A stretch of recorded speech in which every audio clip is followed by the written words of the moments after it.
Hey guys, welcome back to my channel. In today's video, I'm going to show you how to set up the Blink home monitor on your iPhone step by step. This will help you to connect your Blink camera and start using it. First, unlock your iPhone and open the App Store.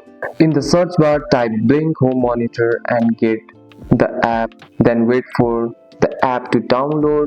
Once it's downloaded, tap open. When the app opens, tap create account. If you are new, enter your email and create a password.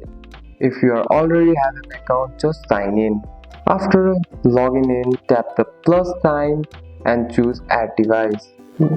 Then select scan module, plug the scan module into power and wait for the blue light to blink. Follow the steps in the app to connect it to your Wi-Fi. Once the scan module is ready, tap add device again, select blink camera, insert the batteries into the camera. When the blue light starts blinking, the app will find the camera. Follow the on-screen instructions to finish setup. After setup, place your camera where you want it. Make sure it has a clear view and strong Wi-Fi signal. You can test it by tapping live view in the camera. And that's it. That's all for today's video guys. If you found this video helpful, drop a like and subscribe for more videos. Thanks for watching. See you in the next one.